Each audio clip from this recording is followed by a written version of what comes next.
My friends, fear is not the enemy. Fear is a messenger. Fear shows up to remind us that we care about something deeply, that we're standing at the edge of possibility, that we're about to stretch beyond the comfort zone that's kept us small for far too long. The first step to overcoming fear is realizing that it's not something to run from. It's something to listen to learn from, but not to be led by. Your mind is your greatest asset in this battle, not your circumstances, not your history, not even your talent. Your mindset is the key. You've got to train your mind like a high performer. You've got to condition it, sharpen it, and demand more from it. When fear strikes, most people freeze. But those who overcome fear, they decide. They think through the fear instead of feeling paralyzed by it. They ask themselves, is this fear real? Or is it a story I'm telling myself? Because let's be honest, most fear lives in our imagination. It's fiction. It's a projection of failure before we've even taken action.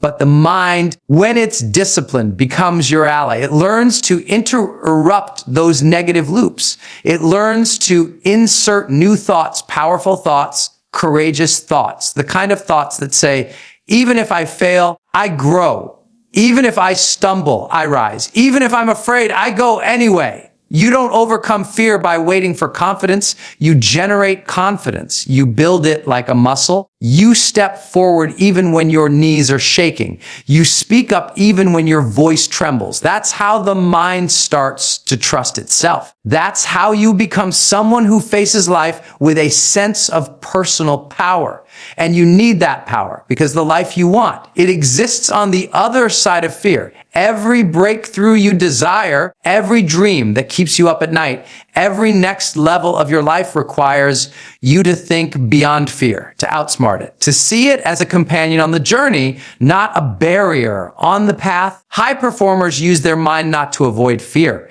but to face it intentionally. They ask, what's the worst that could happen? And how would I handle it? And then they visualize success, not failure. They prime their brain every morning to focus on possibility, not paralysis.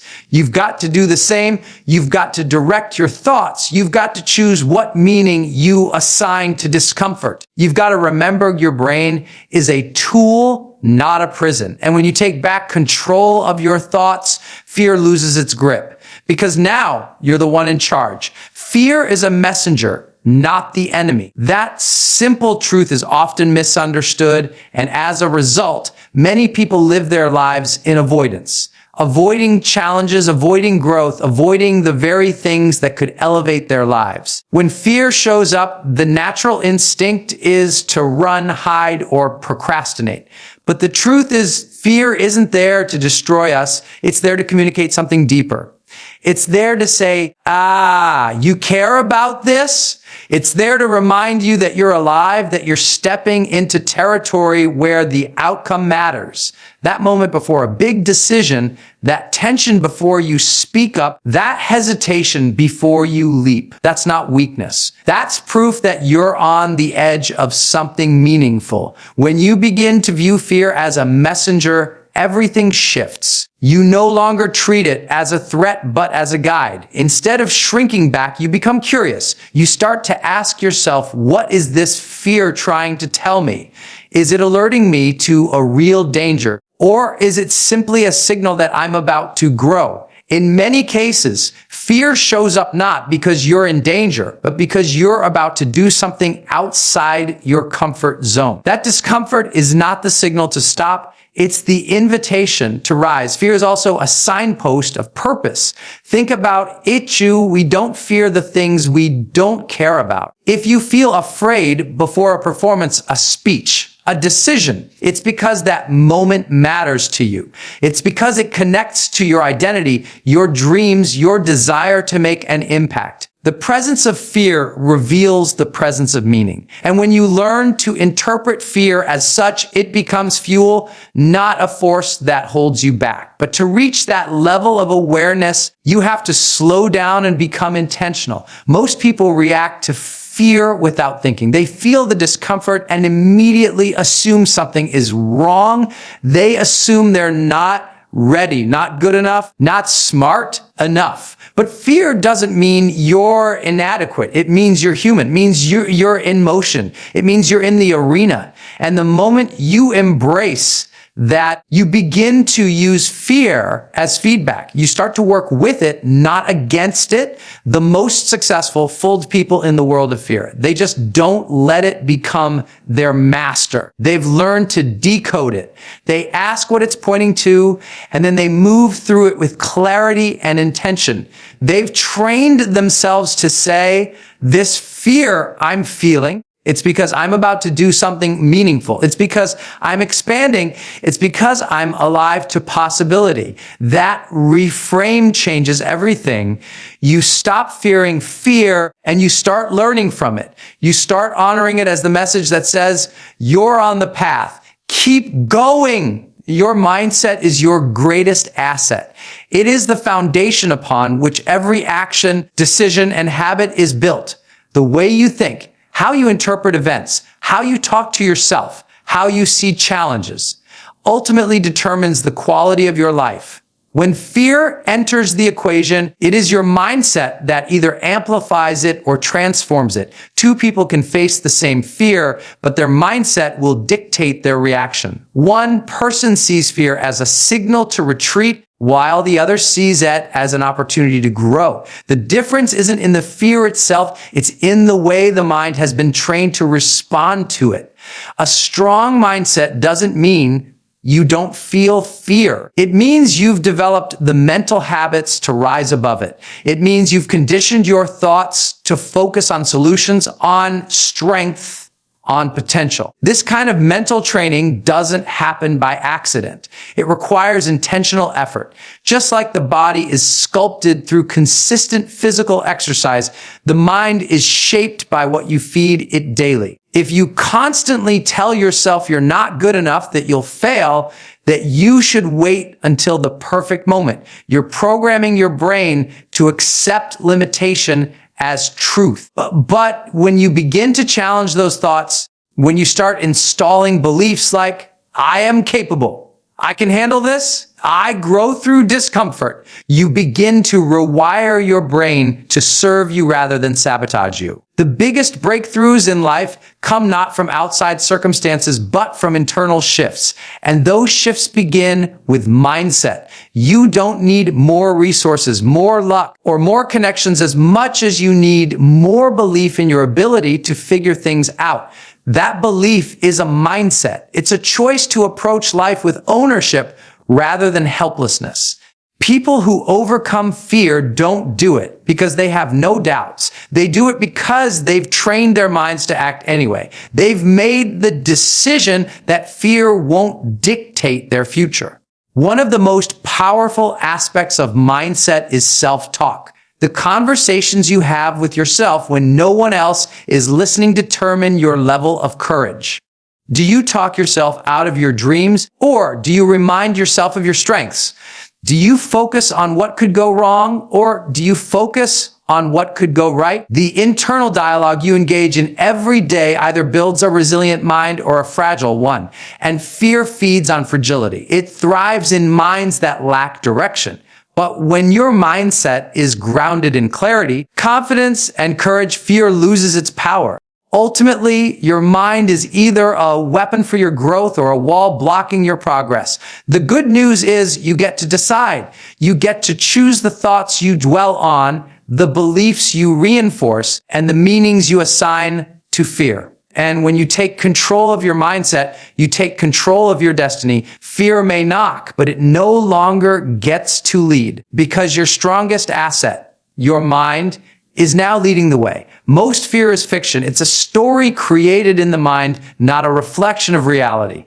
When fear takes hold, it often paints exaggerated outcomes, imagining the worst-case scenarios that rarely come to pass. It convinces you that failure is imminent, that judgment is certain, that rejection is unbearable. But when you pause and examine these fears closely, you begin to realize they are built on assumptions, not facts.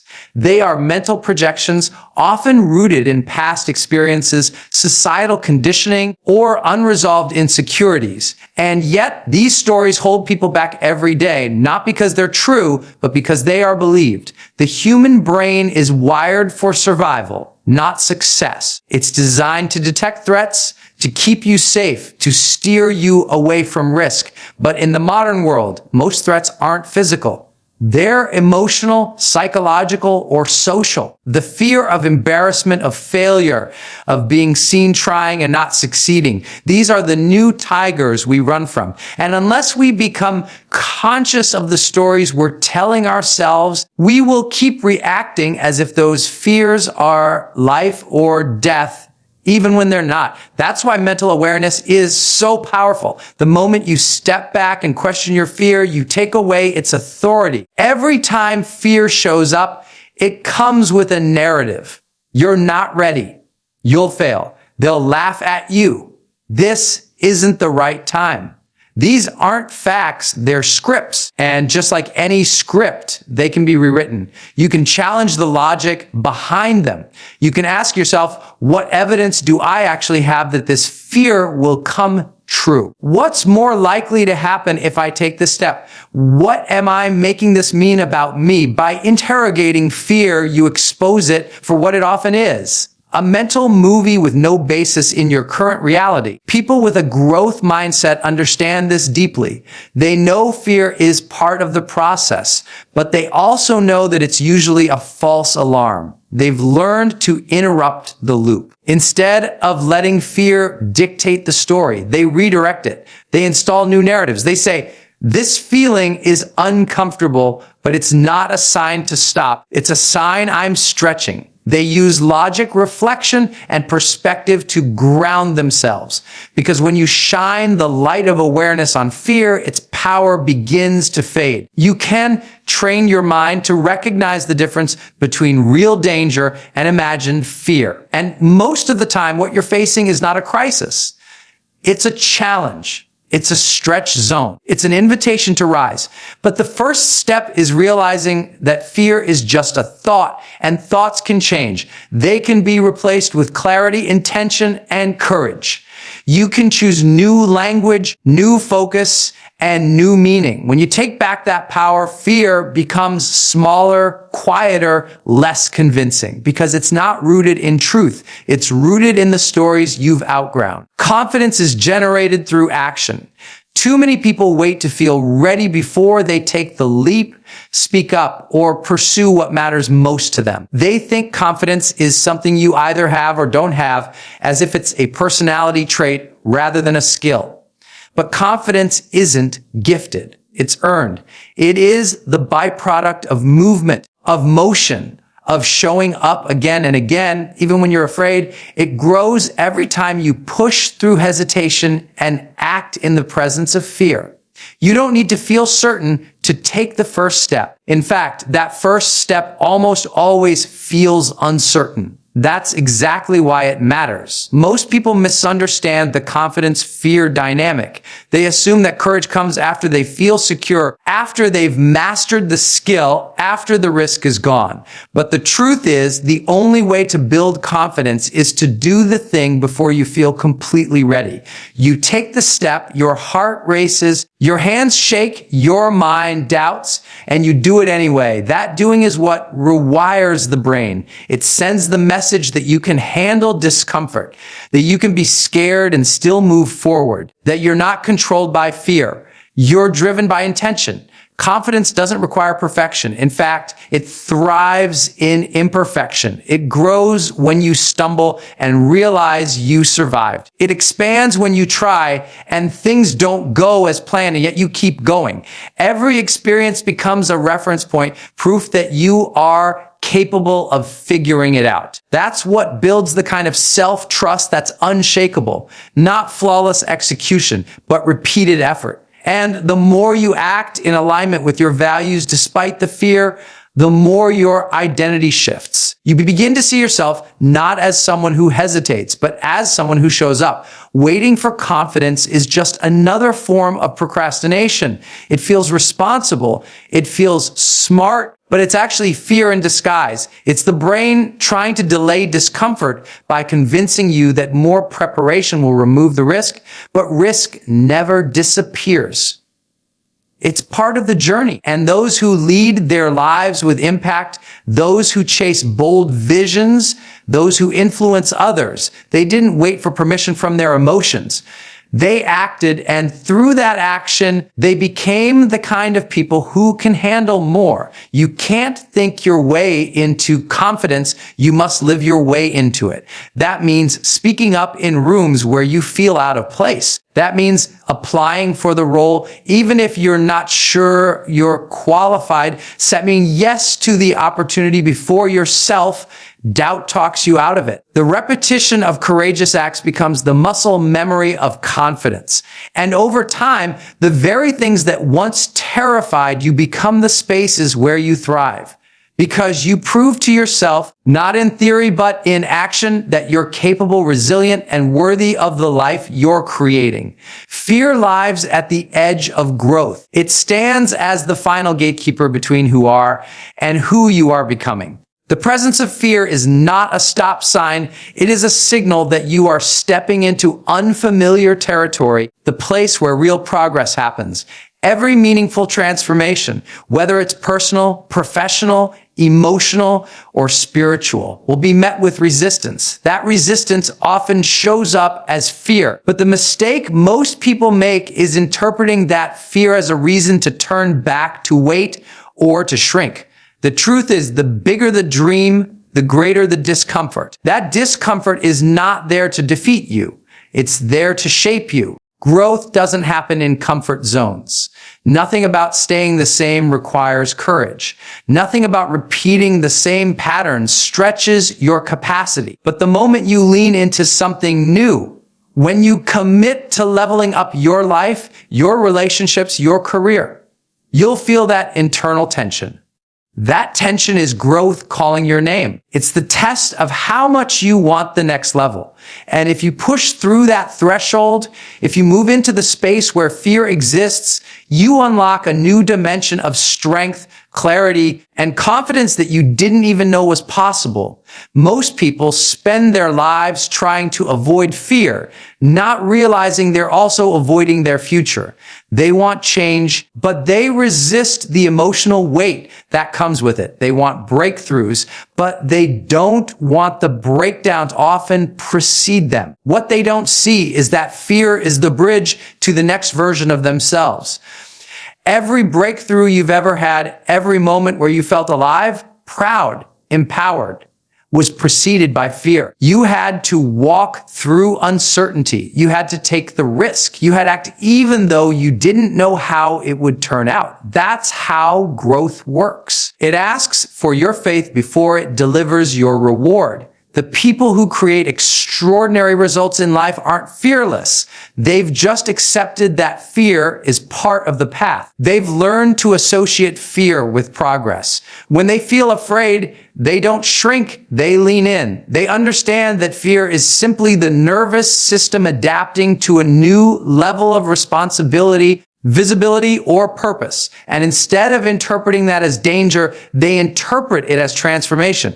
That mindset allows them to keep growing, evolving, and expanding into the life they're truly capable of living. Fear doesn't mean stop. It means stretch. It means your current capacity is being challenged so it can expand. And if you keep showing up day after day, decision after decision, you'll find yourself doing things once thought impossible. You'll become the person who didn't just survive fear, but who used it as a signal the best was yet to come. Because fear only lives at the edge of growth, and growth is where life truly begins. Train your mind to lead, not follow fear. The difference between a life ruled by hesitation and a life led by courage comes down to the direction of your thinking. Most people let fear be the driver. They let it make their decisions, shape their identity, and dictate their future. But high performers, those who rise above doubt, pressure, and limitation, have learned to flip that script. They've trained their mind to be the commander, not the captive. Instead of letting fear initiate their thoughts, they interrupt the pattern. They install clarity where confusion used to live. They override fear with vision. And that is a learned skill, not a gift. Your mind is incredibly powerful, but it's also programmable. What you think consistently becomes what you believe. What you believe becomes how you feel. And how you feel determines what you do. So if fear is your dominant thought, it eventually becomes your belief system. It convinces you to play small, delay decisions and hold back your voice. But when you consciously choose the thoughts you entertain, when you interrupt fear with focus and direction, your mind begins to serve your goals instead of sabotage them. That shift changes everything. You can't just hope your mind will be strong in the moment of fear. You have to prepare it. Every day you're either conditioning your brain for courage or for caution. The way you start your morning, the way you talk to yourself, the questions you ask, these are all mental habits that either empower or weaken your response to fear. The people who lead with strength don't do it by accident. They've built rituals that reinforce their identity as someone who is capable, intentional, and bold. They prime their mind to look for what's possible, not what's wrong. They ask, what's the opportunity here? Instead of, what could go wrong? And that simple shift in focus transforms how they show up under pressure. Leading your mind means choosing to step out of reactive thinking. It means not believing every thought that enters your head. It means taking the wheel and steering toward growth, even when your instincts are pulling you toward safety. Fear will always offer an easy way out: delay, distraction, detachment. But your job is to lead your mind back to purpose, to remind yourself why you started, to reconnect with your vision so clearly that fear begins to shrink under the weight of your mission. When your mind is anchored in purpose, it doesn't chase fear, it challenges it. This is the real work, not eliminating fear, but leading through it, training your mind to prioritize intention over instinct. Conditioning yourself to respond, not react. The greatest leaders, creators, and visionaries didn't have fewer fears. They just built a mind that refused to let fear call the shots. They practiced awareness. They practiced intention. They practiced courage. Over time, their mind became a place of clarity, strategy, and strength. And that's available to anyone willing to put in the mental reps. Because once your mind learns to lead, fear has no choice but to follow.